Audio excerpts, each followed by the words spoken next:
नमस्कार दोस्तों, हमारी आज की इस कहानी का नाम है नफरत। एक तो शाम, ऊपर से ट्रैफिक बहुत ज़्यादा था। जैसे-तैसे करके स्नेहा गलियों में से अपनी स्कूटी निकाल कर घर तक पहुंची।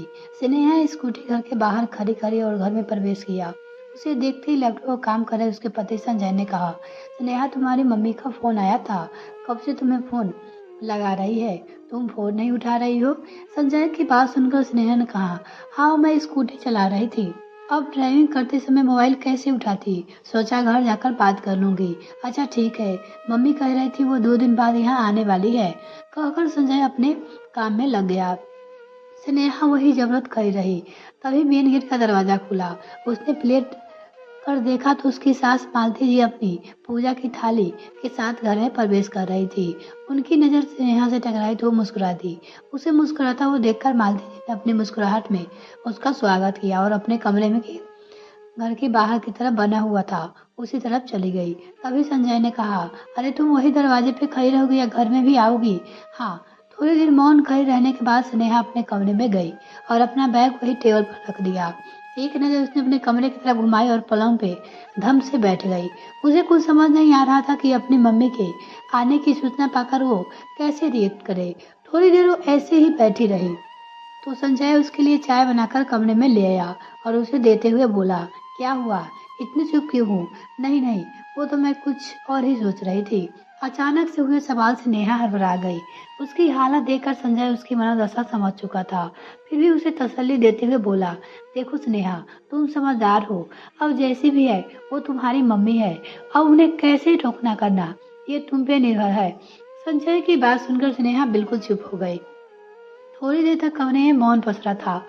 तभी बाहर मालती जी कमरे में मसाला कूटने की आवाज आई। शायद वो अपना खाना बना रही थी। उसे आवाज दोनों की तरह टूटी। संजय ने उठकर उसे चाय हाथ में देते हुए कहा, क्या हुआ, क्या सोच रही हो? स्नेहा कुछ सोचकर बोली, संजय क्या, कुछ दिनों के लिए हम मम्मी जी को दीदी के घर नहीं भेज सकते? उसका सवाल सुनते ही संजय उसे गौर से देखने लगा। उसे इस तरह देखते देख स्नेहा बोली, आप दीदी से बात करेंगे तो दीदी जरूर समझेगी। मैं नहीं चाहती कि पिछली बार की तरह इस घर में कुछ ऐसा हो। ठीक है, मैं दीदी से बात करता हूँ। कहकर संजय बाहर चले गए। स्नेहा उस दिन को याद करने लगी जब वो दुल्हन बनकर इस घर में आई थी। घर में ले देकर 3 सदस्य मालती जी, संजय और स्नेहा। एक ननद भी थी जो शादीशुदा थी। मालती जी स्नेहा को खूब प्रेम रखती थी। कोई देखकर कह ही नहीं सकता था ये सास बहू है। सब कुछ बहुत अच्छा चल रहा था कि उसकी शादी के 4 महीने बाद उसकी मम्मी 10 दिन के लिए उसके पास रुकने आई। कितनी खुश थी उस दिन की उसकी मम्मी उसके पास आ रही है और 10 दिन उसके पास रुकेगी थी। उसकी खुशी देखकर मालती जी और संजय दोनों खुश थे। उसकी हर तैयारी में मालती जी उसकी पूरी मदद कर रहे थे। खैर उस दिन मम्मी शाम को घर आ गई। काफी देर तक हॉल में बैठकर वो स्नेहा और संजय से बातें कर रही थी तो मालती जी वहीं बैठी हुई थी। उनका रहने का बंदोबस्त बाहर वाले कमरे में करा गया था। जब स्नेहा उन्हें कमरे में छोड़ने गई तो मम्मी ने मुंह बनाते हुए कहा, हे भगवान, स्नेहा कैसे झेलती है ये सब। अचानक अपने मुंह से ये सब स्नेहा चौंक जाती है और पूछती है, क्यों, क्या हो गया मम्मी, ऐसा क्या देख लिया आपने मेरे कमरे? उसके सवालों से उसकी मम्मी अपने सिर पे हाथ रखते हुए कहती है, हे भगवान, स्नेहा तुम सीधी सादी हो, ये तो मैं बचपन से जानती हूँ, पर ये बेवकूफ भी हो आज पता चला। तुझे बिल्कुल समझ नहीं कि तेरी सास कितनी तेज है। एक पल के लिए हम लोगों को अकेला नहीं छोड़ा। अरे हम क्या उनकी बुराई कर रहे थे? उनकी बात सुनकर स्नेहा हंसते हुए बोली, क्या मम्मी, आप भी जब घर में सारे सदस्य वहां बैठे हो तो वो भी तो वहीं बैठेंगे। उनकी बात सुनकर स्नेहा की मम्मी ने उसे पलंग पर बिठाते हुए कहा, अरे तू तो पूरी पागल है, तुझे में अकल नहीं है, थोड़ा दिमाग लगा, वहां से हिली तक नहीं। कहीं तू अब मुझसे अपने दिल की बात बता दे। और सबसे बड़ी बात कि उन्होंने मुझे बाहर का कमरा दिया, यही इज्जत है तेरे घर में मेरी। स्नेहा मुस्कुराते हुए बोली, कैसी बातें कर रही हो मम्मी, यह घर भी आपका है और बाहर वाला कमरा क्या होता है, ये तो इसी घर का हिस्सा है। आप भी ना कुछ ही बोले जा रही हो। स्नेहा का जवाब सुनकर उसकी मम्मी चुप हो गई। रात का खाना खाने जाए बोले साथ में बैठे तो मालती जी खुद स्नेहा की मम्मी को खाना परोस रही थी। बड़े प्यार और मनुहार से उन्हें खाना खिला रही थी। जब रात को सब सोने गए तो स्नेहा अपनी मम्मी के पास उसी कमरे में आ गई। तो फिर इसकी मम्मी ने कहा, स्नेहा मुझे तो तेरी सास का रवैया बिल्कुल अच्छा नहीं लगा। मुझे खाना तो ऐसे खिला रही जैसे जिंदगी में मैंने कभी खाना देखा ही ना हो। स्नेहा ने अपनी मम्मी का हाथ अपने हाथ में लेकर उन्हें समझाया। मम्मी आप फिर वही बातें लेकर बैठ गई। मैं यहाँ बहुत खुश हूँ और मम्मी जी मेरा पूरा ख्याल रखती है। आपको पता नहीं क्यों सब कुछ गलत नज़र आ रहा है। स्नेहा की बात सुनकर उसकी मम्मी आँखों में झूठे आँसू लाते हुए बोले, बेटा मैं तेरे गलत को नहीं चाहती, पर जो मुझे लगा मैंने वही कहा। अपनी मम्मी की बात सुनकर स्नेहा को भी थोड़ा-थोड़ा विश्वास होने लगा। आखिर अपनी माँ की आँखों में आए आँसू को कौन ही बेटी गलत ठहराएगी। अब तो मालती जी के साथ अपने रिश्ते को लेकर कन्फ्यूज़ रहने लगी थी। जब तक उसकी मम्मी वहाँ रही, वो हमेशा मालती जी के लिए स्नेहा में मंजिल जहर भरने का काम करती रही। कभी उनसे कहती कि तेरा कमरा छोटा है, जबकि मालती जी का कमरा बड़ा है। उन्होंने जानबूझकर तुझे छोटा कमरा दिया है। मालती जी खुद आगे से बढ़कर अगर रसोई में कोई काम करने लगती तो स्नेहा से कहती, देख तेरी सास को बुरा लग रहा है कि तूने काम छोड़ दिया, इसलिए खुद करने लग गई। ये सब सास लोगों का अपनी बहू को काम कराने का तरीका होता है। अगर मालती जी उसके ऑफिस आने से पहले खाना तैयार करे तो कहती कि अपने बेटा पर अपना हक रखना चाहती है, इसलिए तेरे आने से पहले खाना बनाकर देती है, ताकि तू अपने हाथों से संजय को कुछ भी बनाकर ना खिला पाए। धीरे धीरे स्नेहा पर इन सब बातों का असर होने लगा, पर जिस दिन उन्हें घर से रवाना होना था उसके एक दिन पहले ही स्नेहा के घर की शांति आखिर भंग हो गई। उस दिन स्नेहा अपने कमरे की सफाई कर रही थी। उसकी मम्मी उसे जबरदस्ती अपने साथ बाजार शॉपिंग कराने ले गई। उन्होंने शॉपिंग के आने के बाद सारा सामान यूं ही वहाँ हॉल में रख दिया।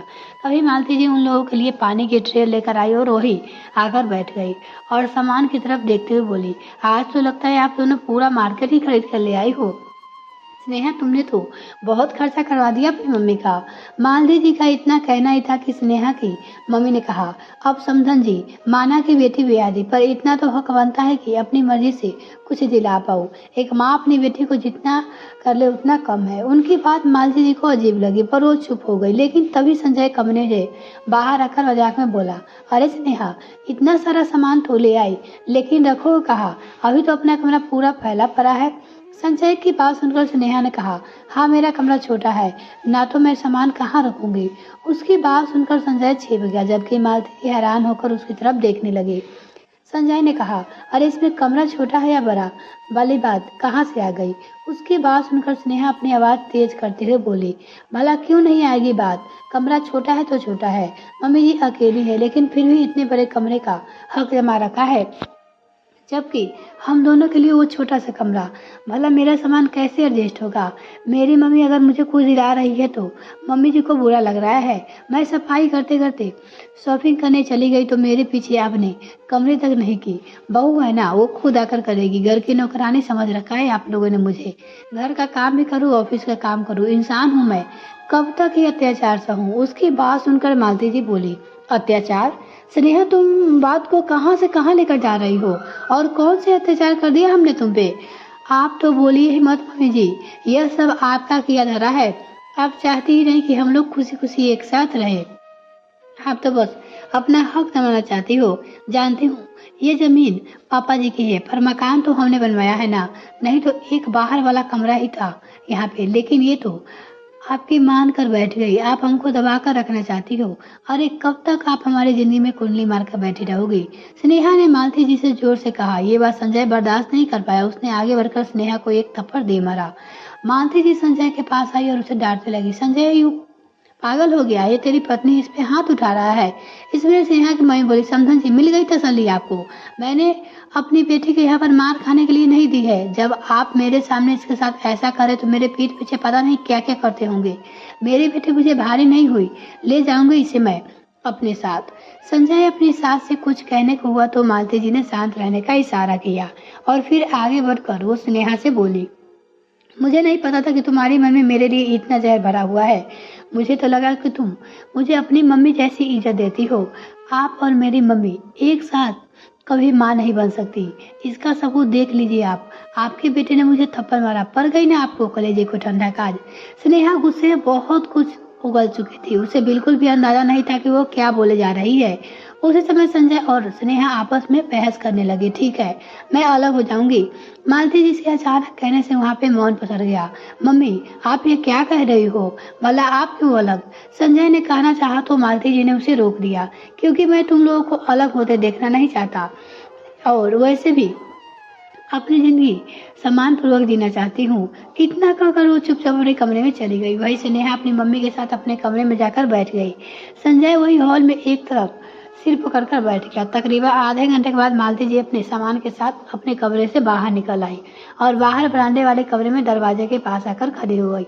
उन्हें देखकर संजय ने कहा, मम्मी ये सब क्या है? संजय अपनी माँ से कहो कि मेरे पति के बनाए हुए कमरे को खाली कर दे और अपने घर में रखे। आज से इसी कमरे में रहूंगी। मालती जी ने डर से होते हुए कहा। आखिरकार संजय ने खुद जाकर कमरा खाली किया और मालती जी ने अपना सामान रख लिया। ना सिर्फ अपना सामान रखा बल्कि अपनी रसोई भी उसी कमरे में कर ली और अपने पति की पेंशन से अपना गुजारा करने लगी। उन्होंने स्नेहा से बात करना बंद कर दिया था। हाँ, संजय फिर भी उनके पास जाकर हाल-चाल ज़रूर लेता था और वो भी संजय से बात ज़रूर करती, लेकिन मदद नहीं लेती। खैर, इधर स्नेहा की मम्मी ने बड़ी खुशी-खुशी स्नेहा का सामान उसकी सास के कमरे में शिफ्ट करा दिया। लेकिन जिस दिन उन्हें रवाना होना था, उसी दिन संजय तो बहाना करके स्टेशन पे गया नहीं, इसलिए स्नेहा ही उन्हें छोड़ने गई थी। तभी उसकी मम्मी के फ़ोन पे उसकी भाभी का फ़ोन आया। उसकी भाभी ने फ़ोन पे ही भाभी को पूरी तरह लताड़ दिया और फ़ोन रख दिया। ये देखकर स्नेहा ने पूछा, मम्मी आप भाभी से किस तरह से बातें कर रही हो? अरे ऐसे बात न करूँ तो कैसे बात करूँ? इन बहुओं को जितना दबा कर रखो उतना ही अच्छा है। मेरी मर्जी के बगैर अपने मायके जाने का प्लान कैसे कर सकती है? वो घर मेरा है और मेरा ही रहेगा। अपनी मर्जी चला रही हूँ, अपनी मर्जी से एक पत्ता भी नहीं हिलाने देती उसे। उसकी बात सुनकर स्नेहा हैरान रह गई। अपनी मम्मी के दोहरे चरित्र को देखकर उसे अपनी सास मालती जी याद आ गई। मालती जी तो उसे टोकती नहीं थी बल्कि उसकी सास हर काम में मदद करती थी। फिर भी मम्मी कहने पर उसके साथ ऐसा किया। उसे अपने आप ही शर्मिंदगी महसूस हो रही थी और गुस्सा भी आ रहा था। थोड़ा भी अपना दिमाग इस्तेमाल नहीं किया, बस दूसरे की बातों में आकर अपना घर बिगाड़ लिया। पर वो अपनी मम्मी को कुछ कह नहीं पा रहा। घर आकर उसने संजय और मालती जी से माफ़ी मांगी। मालती जी ने उसे माफ़ तो कर दिया, लेकिन अपने स्वाभिमान को जिंदा रखने के लिए वो उसी कमरे में रही।